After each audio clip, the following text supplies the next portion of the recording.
আমরা ন্যাটোতে যোগদান করব। আর আমরা জানি ন্যাটো হচ্ছে রাশিয়ার বিরোধী একটা জোট, তাহলে রাশিয়ার প্রতিবেশী রাষ্ট্র সবাই যদি ন্যাটোতে চলে যায় এটা কার জন্য থ্রেট?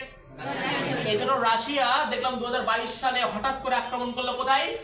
ইউক্রেন। কারণ আমার প্রতিবেশী কোন রাষ্ট্রকে ন্যাটোতে যোগদান করতে দেওয়া যাবে না, এই জন্য ন্যাটোতে যোগদানের আগে রাশিয়া কোথায় আক্রমণ করছে? ইউক্রেন। সাথে সাথে এস্তোনিয়া, লিথুয়ানিয়া, লাটভিয়া বলছে আমরা কেউ আর ন্যাটোতে যোগদান করব না। কথা বুঝতে পারছেন? যে ঝিকে মেরে বউকে শেখানো আর কি। তাহলে রাশিয়া এবং ইউক্রেন যুদ্ধ কেন হয়েছে ক্লিয়ার? তাহলে এখানে 2022 সালে 24 ফেব্রুয়ারি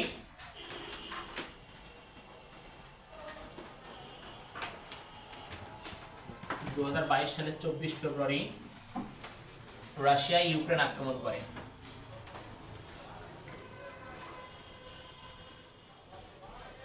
রাশিয়া ইউক্রেন আক্রমণ করে।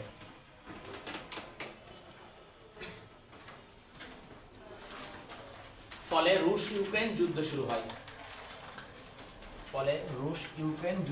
হয়।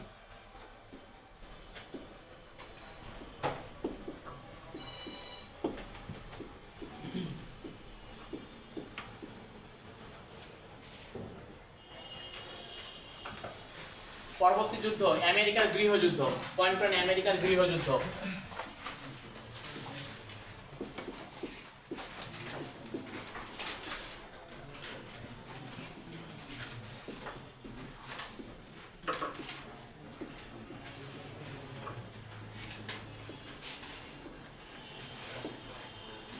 আমেরিকার গৃহযুদ্ধ 1861 থেকে 65, পক্ষ হচ্ছে শ্বেতাঙ্গ ভার্সেস কৃষ্ণাঙ্গ। এরপরে অন্যান্য তথ্য।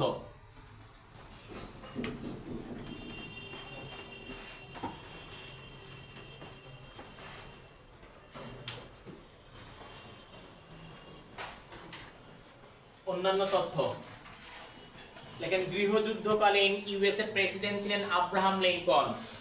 গৃহযুদ্ধকালীন ইউএস এর প্রেসিডেন্ট ছিলেন আব্রাহাম লিঙ্কন।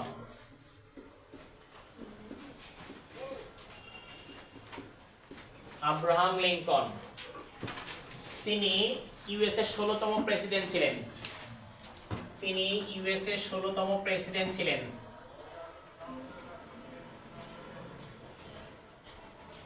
তিনি ইউএস এর 16তম প্রেসিডেন্ট ছিলেন।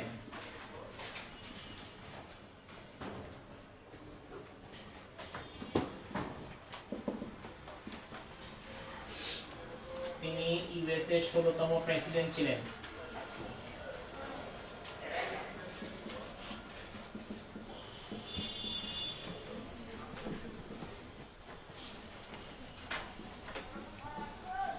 তিনি ইউএস এর 16তম প্রেসিডেন্ট ছিলেন।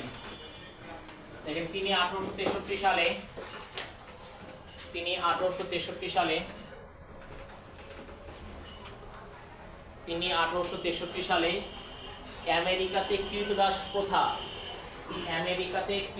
প্রথা বিলুপ্ত ঘোষণা করেন। তিনি 1863 সালে আমেরিকাতে কৃতদাস প্রথা বিলুপ্ত ঘোষণা করেন। কৃতদাস প্রথা বিলুপ্ত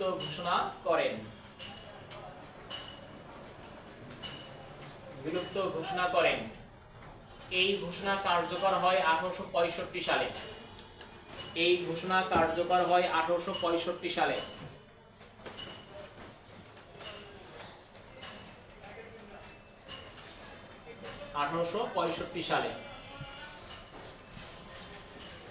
দেখেন তিনি 1863 সালে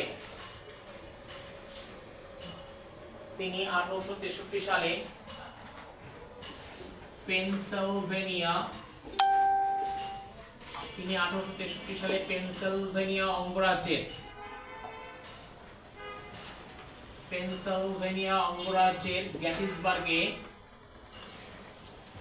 তিনি 1863 সালে পেনসিলভেনিয়া অঙ্গরাজ্যের গ্যাটিসবার্গে ভাষণ প্রদান করেন।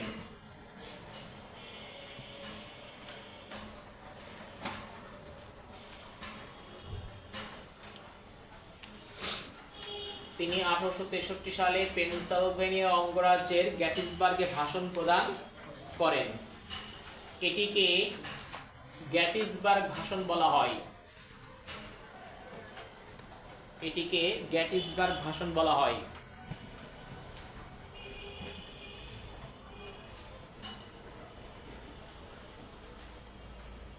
এই ভাষণটি মাত্র 2 মিনিট স্থায়ী ছিল।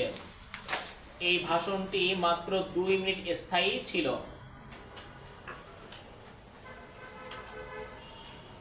এই ভাষণটি মাত্র 2 মিনিট স্থায়ী ছিল।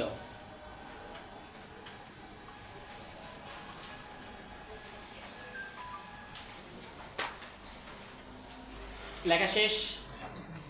ওকে, খেয়াল করেন, এটা হচ্ছে ইউএসএ।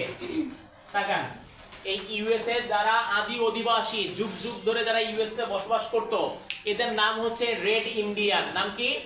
Red Indian. এরা দেখতে হচ্ছে লাল বর্ণের। কলম্বাস এদেরকে ভুল করে নাম দিছিল কি? Red Indian. তখন থেকে এদেরকে বলা হয় রেড ইন্ডিয়ান। খেয়াল করেন, যেহেতু গায়ের রং কি? লাল বর্ণের। এবার দেখেন, এই যে ইউরোপ থেকে, ব্রিটেন, তারপরে বিভিন্ন দেশ থেকে জনগণ তারা হচ্ছে ব্যবসা বাণিজ্য বা আধিপত্য বিস্তারের জন্য ইউএসএ আসছে।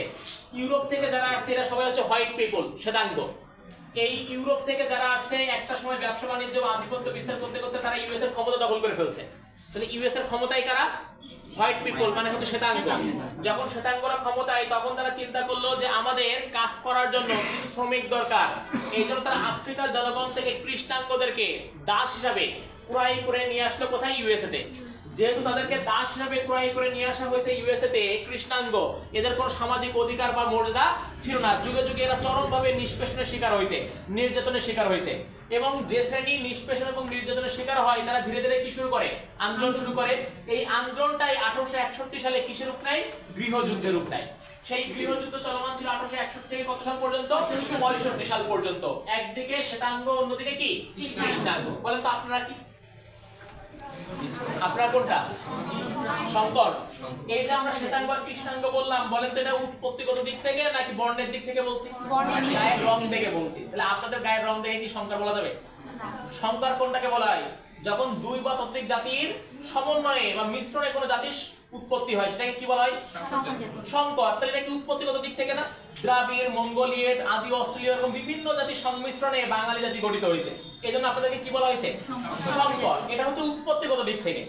আর কোন জাতির সংমিশ্রণে থাকলে বা কোনো ব্যক্তির সংমিশ্রণে থাকলে দেখবেন যে তার নেগেটিভ দিক দ্বারা আপনারা বেশি প্রভাবিত হন নাকি পজিটিভ দিক দ্বারা? নেগেটিভ দিক দিয়ে। এই জন্য সকল জাতির নেগেটিভ দিক আমাদের মধ্যে আছে। বুঝতে পারছেন কিনা? তো দেখেন, আমরা শঙ্কর বললাম উৎপত্তিগত দিক থেকে। বর্ণের দিক থেকে জাতিকে 3 ভাগে ভাগ করা হয়। একটা হচ্ছে শ্বেতাঙ্গ, কৃষ্ণাঙ্গ, আর একটা হচ্ছে ব্রাউন পিপল, রেড পিপল। সেক্ষেত্রে আমরা কি ব্রাউন বা রেড। আর কিছু কিছু সমাজতাত্ত্বিক তারা বলছে 4 ভাগে ভাগ করা হয়। শ্বেতাঙ্গ, কৃষ্ণাঙ্গ, রেড পিপল আর হচ্ছে উপমহাদেশীয়। সেক্ষেত্রে আমরা কি? উপমহাদেশীয়। এখন দেখেন, আমরা দেখতে পেলাম শ্বেতাঙ্গ এবং কৃষ্ণাঙ্গদের মাঝে যুদ্ধ শুরু হয়ে গেল। এই সময় প্রেসিডেন্ট কে ছিলেন? Abraham Lincoln. ইউএস এর প্রথম একজন প্রেসিডেন্ট যিনি উপলব্ধি করতে পারলেন যে আমার দেশের জনগণের এই পার্টটা সুযোগ সুবিধা বঞ্চিত হচ্ছে আর এটা সুযোগ সুবিধা পাচ্ছে, তাহলে আমার রাষ্ট্র কখনো ডেভেলপ হতে পারবে না। আমার রাষ্ট্র তখন ডেভেলপ হবে যখন জনগণের প্রতিটা অংশ তারা সুযোগ সুবিধা পাবে এবং আমার ন্যাশনাল ইকোনমিতে কন্ট্রিবিউশন রাখবে, আমার রাষ্ট্র ডেভেলপ হবে। এই জন্য সে বললো যে এই বৈষম্য রাখা যাবে না, এখানে ক্রীতদাস প্রথা কি করতে হবে? বিলুপ্ত করতে হবে। কোনো ক্রীতদাস থাকবে না। এই 1863 সালে সেই ক্রীতদাস প্রথা বিলুপ্ত ঘোষণা করলো। সেটা কার্যকর হলো কত সালে? 1865 সালে। এবং 1863 সালে সে পেনসিলভেনিয়া অঙ্গরাজ্যে চলে গেল এই যুদ্ধ বন্ধ করার জন্য। সেই যুদ্ধ বন্ধ করতে যে তিনি বললো যে আমরা কখনো যুদ্ধ, হানাহানি এবং রক্তপাতের মাধ্যমে কোনো সমস্যা সমাধান করতে পারবো না। এই জন্য নট বুলেট, সমাধান হবে ব্যালটের মাধ্যমে, মতামত প্রকাশের মাধ্যমে। কথা বোঝেন নাই? এই জন্য বলছে ballot is stronger than bullet. Not bullet সমাধান হবে কিসের মাধ্যমে? ব্যালটের মাধ্যমে। এবং বললো আমাদের আমেরিকা এমন একটা রাষ্ট্র তৈরি হবে, এমন একটা গ্রহ আমরা বসবাস করব যেখানে সকল জনগণের মতামতের ভিত্তিতে একটা সরকার গঠন করব, যে সরকার জনগণের সরকার হিসেবে বিবেচিত হবে, জনগণের জন্যই তিনি কাজ করবে। এই জন্য তিনি বললেন democracy is a government of the people, by the people, for the people. লেখেন তার বিখ্যাত উক্তি।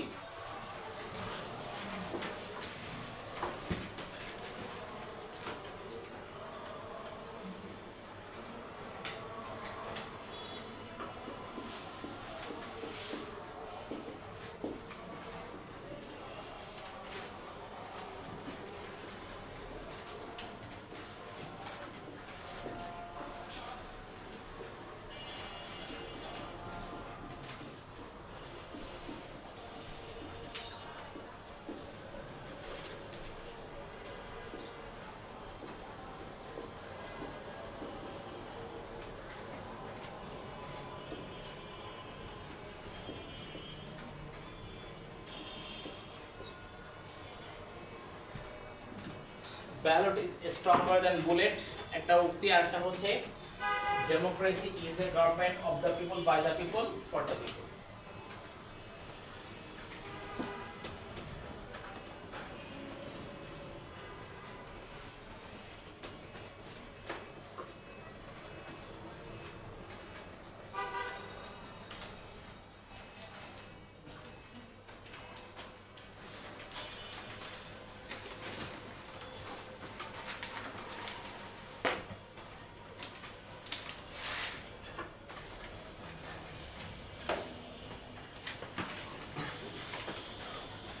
লিখছেন? তাহলে আমরা দেখতে পাচ্ছি, খেয়াল করে দেখেন তো, এই আব্রাহাম লিঙ্কনের কর্মকাণ্ডের মধ্য দিয়ে কারা সুযোগ সুবিধা পাওয়া শুরু করলো? তাহলে খেপে যাবে কারা? এই জন্য শ্বেতাঙ্গদের মাঝে একটা উগ্রবাদী গ্রুপ ছিল যারা অতর্কিত আক্রমণ করে আব্রাহাম লিঙ্কনকে হত্যা করে 1865 সালে। লেকিন আব্রাহাম লিঙ্কন নিহত হয় 1865 সালে। আব্রাহাম লিঙ্কন নিহত হয় 1865